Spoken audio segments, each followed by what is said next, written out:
What if the most powerful healing foods on earth were written down thousands of years ago, long before modern medicine even existed, before clinical trials, before nutritional science, before anyone even knew what a vitamin was? I need you to sit with that for a second. Because while most people today are chasing the latest supplement trend, spending hundreds of dollars a month on pills and powders and things they can't even pronounce, the Bible was already prescribing foods that science is now proving can fight inflammation, destroy bacteria, and even reverse chronic disease. And here's what gets me. Number 5 on this list was so powerful, so valuable, that ancient kings treated it like currency. Wars were influenced by it. Temples were decorated with it. And today, most people completely ignore it. Walk right past it in the grocery store without a second thought. That one alone is going to change the way you think about food. But we'll get there. Here's the thing most people don't realize. These weren't just symbolic foods mentioned in passing. Some poetic detail to make a story sound nice. No. These were daily medicine. The people eating them were living longer, recovering faster, and resisting diseases that we now throw entire pharmaceutical departments at. And they were doing it with things that grew from the ground and swam in the sea. We're talking about foods that contain clinically studied anti-inflammatory compounds. Foods that support gut health at a level most modern probiotics can't touch. Foods linked to cellular repair, cardiovascular protection, even cognitive function deep into old age. And the wildest part? The people back then weren't guessing. They didn't have labs or microscopes or peer-reviewed journals. They were observing, watching what happened when someone ate this and not that, tracking which foods brought strength after illness, which ones healed wounds faster, which ones kept communities alive through famine and hardship. And then they built their entire lives around it, their diets, their rituals, their medicine. So what does that tell us? It tells us that modern science isn't discovering something new.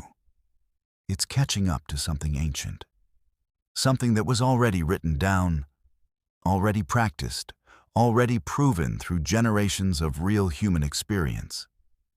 And look at where we are now. We've replaced whole foods with processed ones. We've swapped what came from the earth for what comes from a factory. We've traded raw, a living, nutrient-dense food for refined, stripped-down, artificially flavored versions of what used to nourish us. And then we wonder why chronic illness is skyrocketing, why inflammation is everywhere, why people feel tired and broken and sick in ways their grandparents never did. The contrast is brutal when you actually see it. Processed versus natural. Refined versus whole. Synthetic versus what was already here, already designed to heal. So today, I'm going to walk you through 7 of the most powerful biblical superfoods ever recorded, ranked from powerful to absolutely life-changing. And for each one, I'm going to show you exactly what ancient texts said about it, what modern science has confirmed, and how most people today are using it completely wrong, or not using it at all. Let's start. Number 1. Olive oil, the ancient liquid medicine. This one shows up everywhere in ancient texts, and I mean everywhere. It was used to anoint kings, poured over wounds, mixed into food, burned in lamps. It wasn't just an ingredient. It was life infrastructure.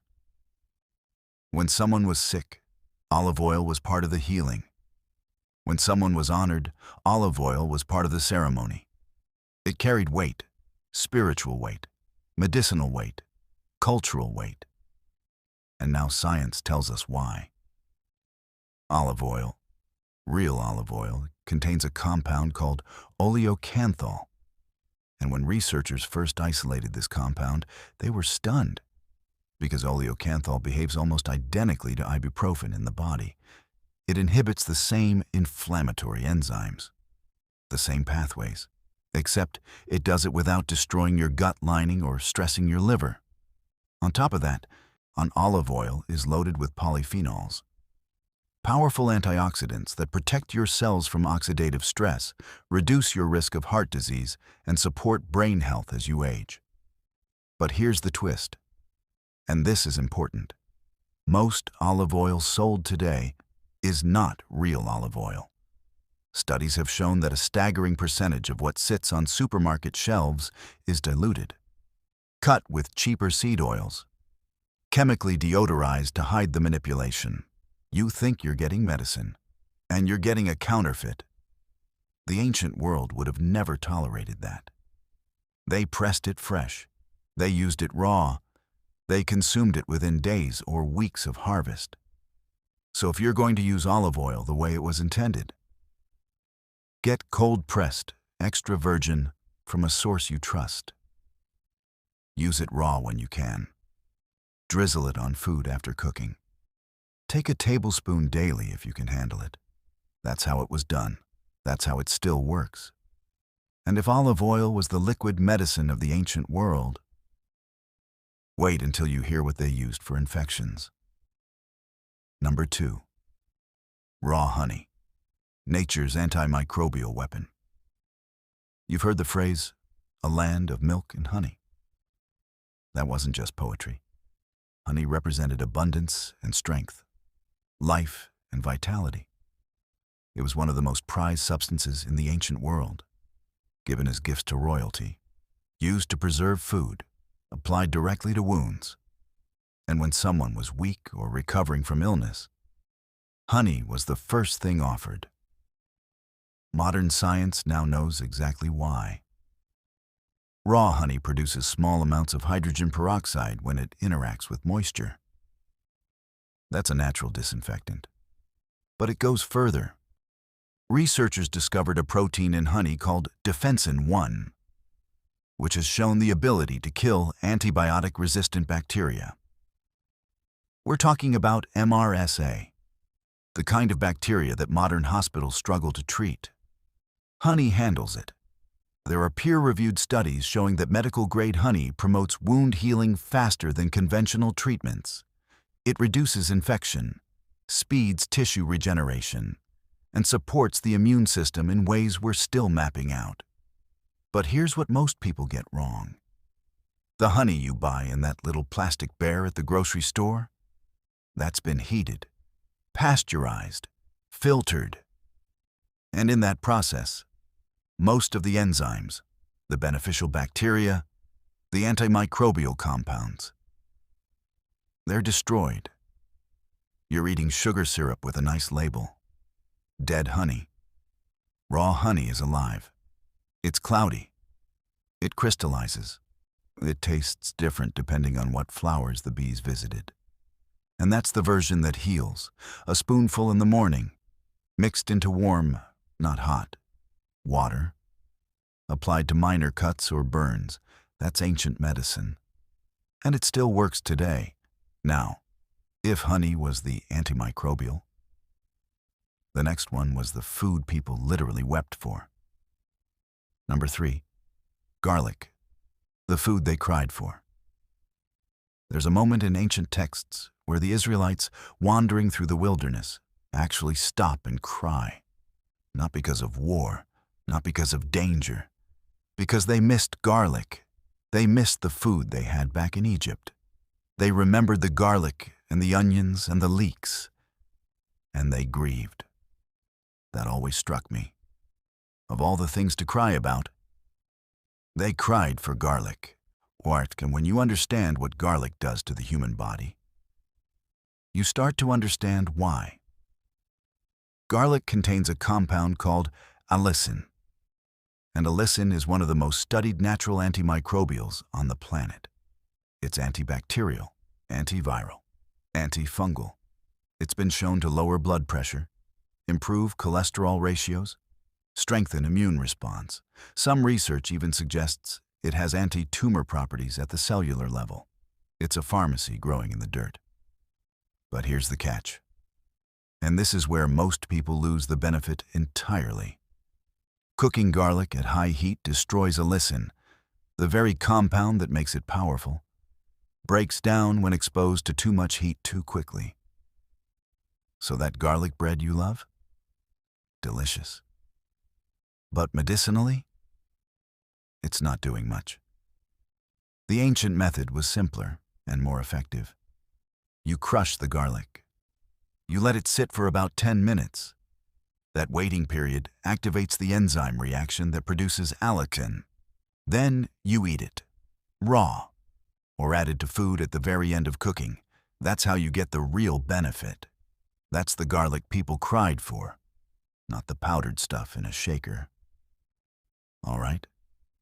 If you're starting to see how powerful these ancient foods really are, do me a favor and hit that subscribe button right now. Because most people are never going to hear this information. They'll keep buying supplements and ignoring what's already growing in the ground. But not you. You're here. You're learning. And there's a lot more coming. Let's keep going. Number 4. Lentils, the survival food of prophets. There's a story in Genesis that most people remember for the wrong reasons. Esau comes in from the fields.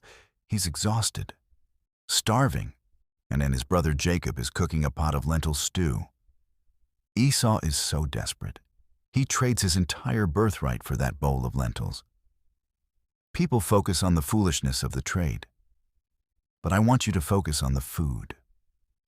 Why lentils? Why was that the meal waiting in the pot? Because lentils were a foundation food, a survival food, the kind of thing you always had on hand because it kept you alive when nothing else could.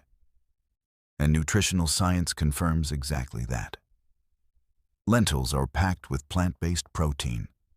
They're rich in fiber, not the fluffy kind, but the kind that feeds your gut bacteria and stabilizes your blood sugar for hours.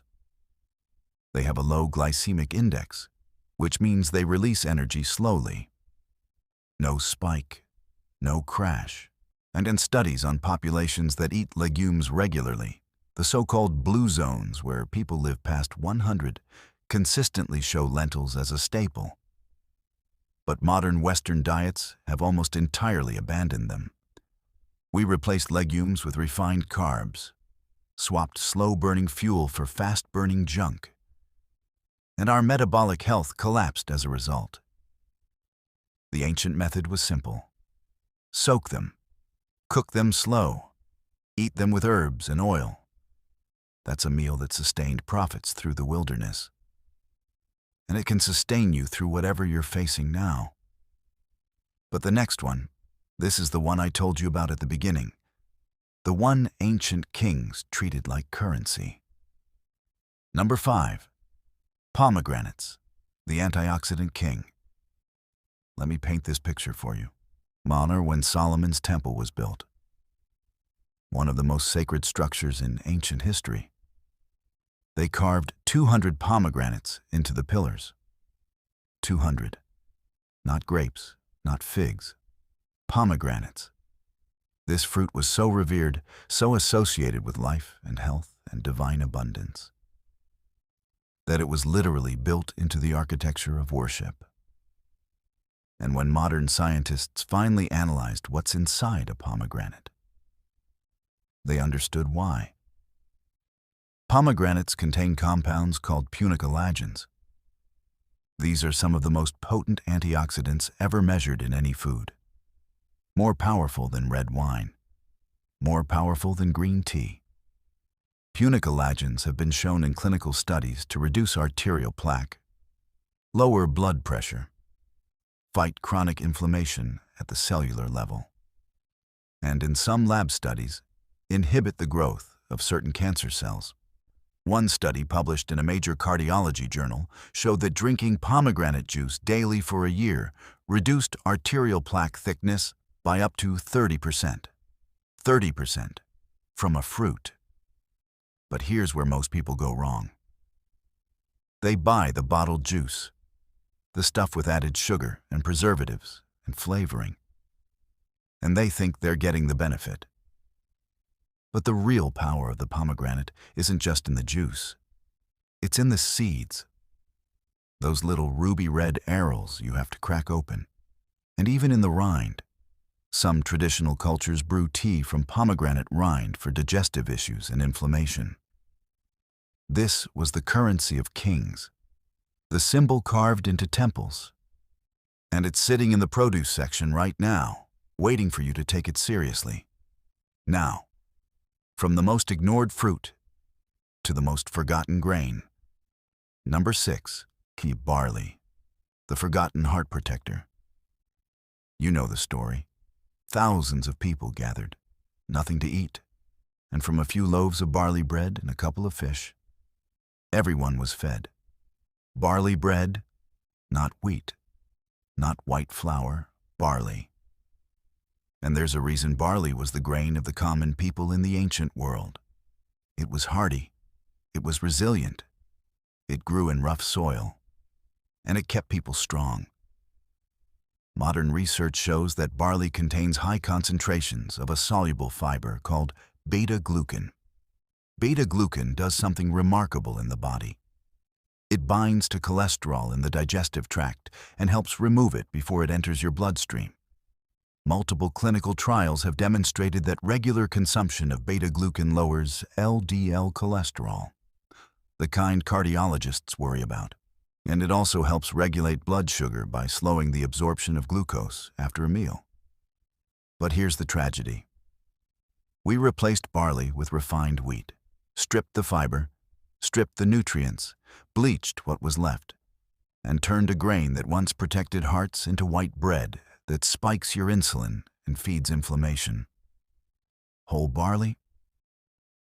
The real stuff, not pearled, not processed, cooked slow, maybe with some vegetables and olive oil. That's the meal that fed nations. That's the grain that built endurance. And almost nobody eats it anymore. But the last one on this list, this is the big one, the final revelation. And it's the one that ties everything together. Number 7, fish, the omega-3 covenant. Think about who was chosen to carry the message in the ancient world. The disciples, fishermen, men whose lives revolved around the sea and what came from it. And after the resurrection, what was the meal shared on the shore? Fish, grilled over coals, simple, nourishing, sacred.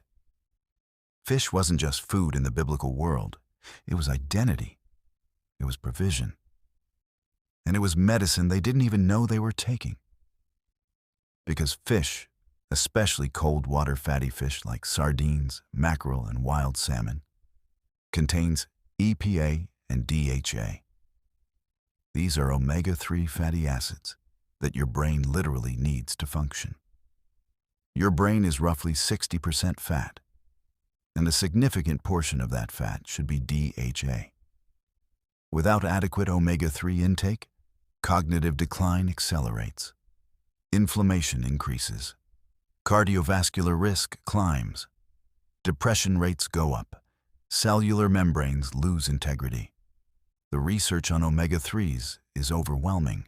Heart protection, brain protection, joint protection, mood regulation, longevity. Study after study confirms that populations who eat fish regularly live longer, think more clearly, and suffer less chronic disease. But modern preparation has sabotaged the benefit. Fried fish? The high heat and the seed oils used for frying create oxidative damage that cancels out the omega-3s. Breaded, battered, deep-fried fish sticks from a box? That's not medicine. That's the opposite.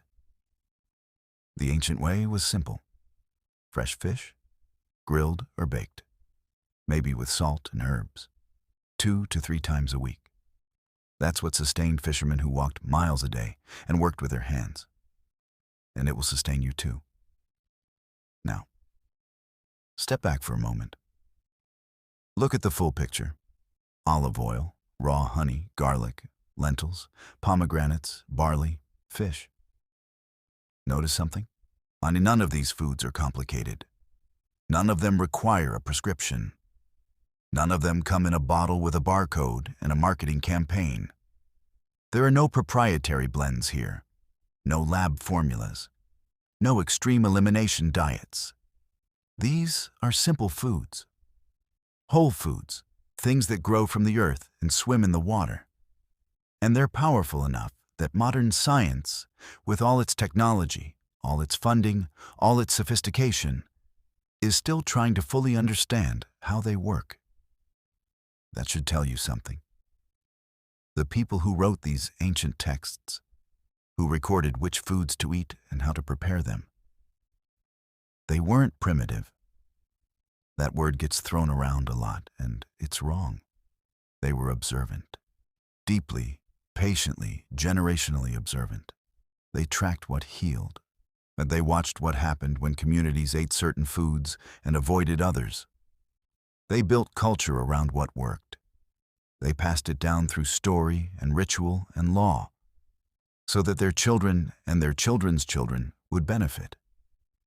And now, thousands of years later, science is finally catching up. Running the studies, isolating the compounds, publishing the papers, and arriving at the same conclusions that were already written down in texts most people have sitting on a shelf collecting dust.